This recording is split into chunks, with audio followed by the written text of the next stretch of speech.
شكرا يا ربي شكرا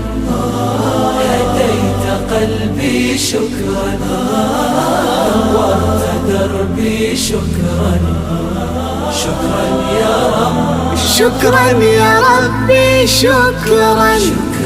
هديت قلبي شكرا نورت دربي شكرا شكرا يا رب شكرا يا رب يا منزل القرآن يا خالق الإنسان يا رب يا رحمن. اعوذ باللہ من الشیطان الرجیم بسم اللہ الرحمن الرحیم الحمد للہ رب العالمین الصلاة والسلام علی محمد وآلہ الطیبین الطاہرین. قال الامام المعصوم علیہ آلاف التحیہ والسلام من لم يحاسب نفسه فلیس منا. امام معصوم علیہ السلام نے فرمایا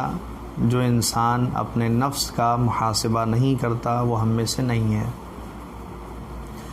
محاسبہ نفس یعنی اپنے نفس کا حساب و کتاب کرنا. محاسبہ نفس یعنی اپنے آپ کو چیک کرنا. دیکھیے انسان اپنی زندگی میں وہ چاہیں ایک چھوٹا سا پریوار چلا رہا ہو یا کوئی کمپنی چلا رہا ہو یا کسی ملک کو چلا رہا ہو، حساب و کتاب کرنا اس کی ذمہ داریوں میں ایک اہم ذمہ داری اور اس کی زندگی کا ایک اہم حصہ ہے کہ جس پر اس کو متوجہ رہنا چاہیے کہ مجھے حساب و کتاب کرنا ہے. دنیا کا کوئی بھی تاجر، کوئی بھی کام کرنے والا انسان حساب و کتاب کے بغیر آگے نہیں بڑھ سکتا. اسے پتہ ہی نہیں چلے گا کہ وہ کتنے خسارے میں جا رہا ہے، کتنا اسے لاس ہو رہا ہے، کتنا اسے بینیفٹ ہو رہا ہے، کتنا اسے فائدہ ہو رہا ہے. یہ باتیں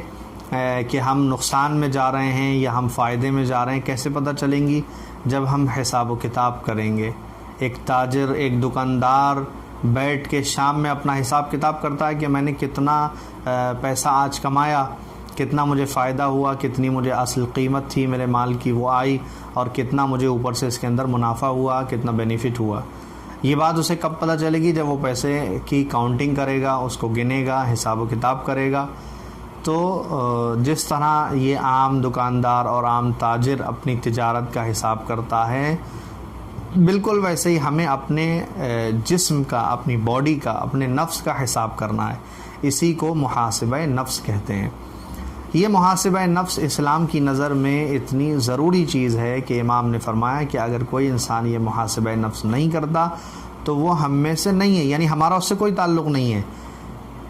کیا وجہ ہے کہ امام اتنی شدت کے ساتھ اس جملے کو ارشاد فرما رہے ہیں کہ وہ ہم میں سے نہیں ہے؟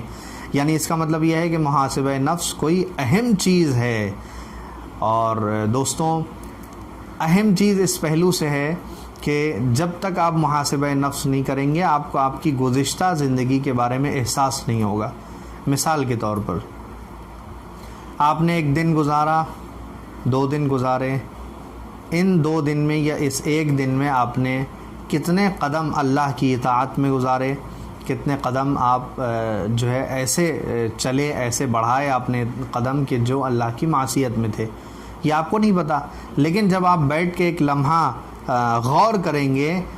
حساب و کتاب کریں گے، سوچیں گے، دھیان دیں گے اپنے اوپر، سوچیں گے کہ بھائی میں نے اپنی زندگی میں جو کام کر رہا تھا، کتنے ایسے کام کیے جو اللہ کی اطاعت میں کیے ہیں، کتنے ایسے کام کیے جو بندوں کے کام آیا ہوں، کتنے ایسے کام کیے جو دوسروں کے نفع کے لیے کیے ہیں، اور کتنے ایسے کام کیے جس نے جو ہے وہ مجھے نقصان پہنچایا ہو، یا میں نے کسی کو نقصان پہنچایا ہو، یا میں اللہ کی معصیت میں جو ہے وہ گیا ہوں. یہ جب آپ سوچیں گے تو آپ خود اپنی طرف متوجہ ہو جائیں گے. دیکھیے قرآن کی آیت ہے الانسان علی نفسہ بصیرہ ولو القی معاذیرہ. دوسروں کے سامنے اگرچہ یہ معذرتیں پیش کرے کہ بھائی میں جو ہوں وہ بہت اچھا انسان ہوں، میں تو ایسا ہوں، میں تو ویسا ہوں، لیکن انسان علی نفسہ بصیر ہے. خود اپنے بارے میں انسان بہتر جانتا ہے. کوئی بھی ماں باپ اپنی اولاد، یا اولاد اپنے ماں باپ، یا بھائی اپنے بھائی، یا دوست اپنے دوست کے بارے میں، استاد شاگرد، شاگرد استاد کے بارے میں نہیں کہہ سکتا کہ بھئی یہ بالکل معصوم ہیں، یہ تو بہت اچھے انسان ہیں، یہ تو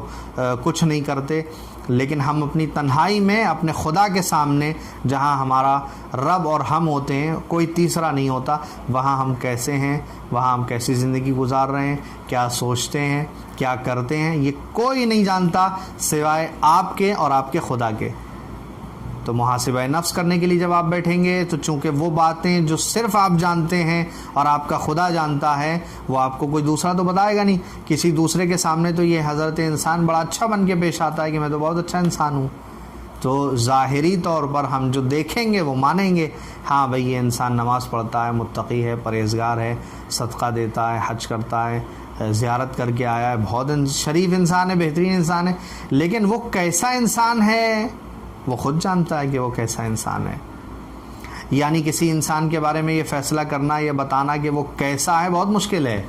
ہر انسان اپنے بارے میں خود کو بہتر جانتا ہے، اور بہتر جاننے کے لیے ہی، بہتر بنانے کے لیے ہی یہ طریقہ جو ہمیں معصوم نے بتایا محاسبہ نفس کا،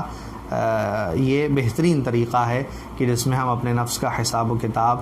کرتے رہیں۔ جیسے ایک تاجر حساب کرتا ہے اور اسے پتہ چلتا ہے نقصان ہو گیا تو وہ اپنے تجارت کے طریقوں کو بدلنے کی، طریقے اور روش کو بدلنے کی کوشش کرتا ہے کہ بھائی میں نے مال فلاں جگہ سے لیا تھا تو مجھے بینیفٹ نہیں ہوا، اب میں دوسری جگہ سے مال اٹھاؤں گا یا کچھ طریقہ دوسرا اپناؤں گا جس سے مجھے میری تجارت میں، میری اس دکان میں نقصان نہیں ہونا چاہیے بلکہ مجھے منافع ہونا چاہیے۔ تو جیسے حساب کے بعد اسے پتہ چلتا ہے ایسے ہی ہمیں بھی پتہ چلتا ہے۔ جب اپنے بارے میں غور کرتے ہیں تو ہم سمجھتے ہیں ارے ہم سے وہ گناہ ہو گیا، ہمیں وہاں نہیں جانا چاہیے تھا، وہاں نہ جاتے تو شاید ہم سے یہ گناہ نہ ہوتا، وہاں نہ جاتے تو شاید ہمیں یہ باتیں نہ سننا پڑتی۔ جب آپ سوچتے ہیں اور غور کرتے ہیں اپنے بارے میں تو آپ متوجہ ہو جاتے ہیں کہ آپ کو یہ کام نہیں کرنا چاہیے تھا۔ لیکن وہ انسان جو اپنے بارے میں غور ہی نہیں کرتا، بس اپنی زندگی کو آگے بڑھا رہا ہے، نہ کوئی مقصد ہے نہ کوئی حساب و کتاب ہے، تو اسے کبھی پتہ نہیں چلتا کہ وہ اچھا انسان ہے یا برا انسان ہے، اچھائی کی طرف جا رہا ہے، برائی کی طرف جا رہا ہے، بالکل پتہ نہیں چلے گا۔ آپ محاسبہ نفس کریں گے، حساب و کتاب اپنے نفس کا کریں گے، تبھی آپ متوجہ ہو پائیں گے، تبھی آپ کو پتہ چلے گا کہ آپ کتنے قدم اچھائی کی طرف بڑھا رہے ہیں اور کتنے قدم برائی کی طرف بڑھا رہے ہیں۔ کیونکہ آپ متوجہ ہوں گے، حساب و کتاب کریں گے، تب آپ سمجھ پائیں گے کہ آپ کو کیا کرنا چاہیے اور آپ کیا کر رہے ہیں۔ یقیناً اس بات کی اہمیت بہت زیادہ ہوگی، تبھی مولا نے ارشاد فرمایا کہ جو محاسبہ نفس نہیں کرتا وہ ہم میں سے نہیں ہے۔ اس کے بعد روایت میں یہ بھی ملتا ہے حاسبو قبل ان تحاسبو، اپنے نفس کا حساب و کتاب کرو، محاسبہ نفس کرو اس سے پہلے کہ تمہارے نفس کا حساب و کتاب کیا جائے۔ بڑا عظیم جملہ ہے روایت کا کہ اپنے نفس کا حساب کرو اس سے پہلے کہ تمہارا حساب کیا جائے، یعنی اس سے پہلے کہ وہ موقع، وہ منزل تمہارے اوپر آ جائے کہ تمہارا حساب و کتاب خدا کرنے لگے، اپنا حساب کرو تاکہ اپنے آپ کو ٹھیک کرو،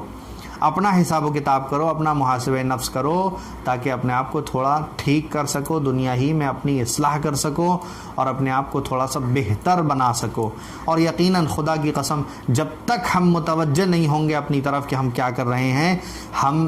بالکل بھی اپنی روش، اپنے طریقے، اپنے طور، اپنے زندگی کو بدل نہیں سکتے۔ جب ہم متوجہ ہوں گے اپنی طرف کہ ہم کیا کر رہے ہیں اور اپنے ہر آنے والے کل کو گزشتہ کل سے بہتر بنانے کی کوشش نہیں کریں گے تو ہم بہتر نہیں ہوں گے۔ جیسے ہم 2018 میں تھے ویسے ہی ہم 2020 میں تھے، ویسے ہی 2021 میں ہیں، تو اس کا مطلب ہمارے اندر کوئی تبدیلی نہیں ہے، کوئی چینج نہیں ہے، یعنی ہم نے حساب و کتاب کیا ہی نہیں ہے، ہم نے محاسبہ نفس کیا ہی نہیں ہے۔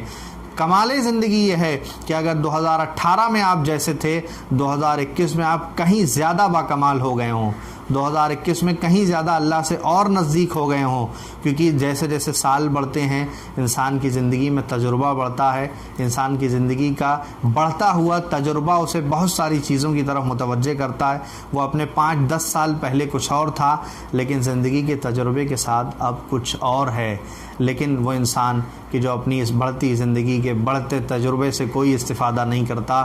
محاسبہ نفس نہیں کرتا، اپنے بارے میں غور نہیں کرتا، اپنے بارے میں فکر نہیں کرتا، اپنے بارے میں سوچتا نہیں ہے کہاں جا رہا ہے، کیا کر رہا ہے، اچھائی کی طرف ہے، برائی کی طرف ہے، جو ان تمام باتوں پہ غور نہیں کرتا، اس کا آنے والا دن بھی ویسا ہی ہوتا ہے جیسا اس کا گزشتہ دن ہے۔ پروردگار کی بارگاہ میں ہم سب دعا کریں پروردگار ہمیں زیادہ سے زیادہ اپنے نفس کو کنٹرول کرنے اور اپنے اوپر سوچ و وچار کرنے، غور و فکر کرنے کی توفیق عنایت فرما، تاکہ اپنے آپ کو ایک صحیح راہ پر ہم گامزن کر سکیں، ایک صحیح راستے پر اپنے آپ کو لے کر جا سکیں۔ محمد وآل محمد کے صدقے پروردگار ہمیں کار خیر کی، محاسبہ نفس کی توفیق عنایت فرما۔ والسلام علیکم ورحمۃ اللہ وبرکاتہ۔ شكرا يا ربي شكرا، هديت قلبي شكرا، نورت دربي شكرا، شكرا يا رب، شكرا يا ربي شكرا، هديت قلبي شكرا،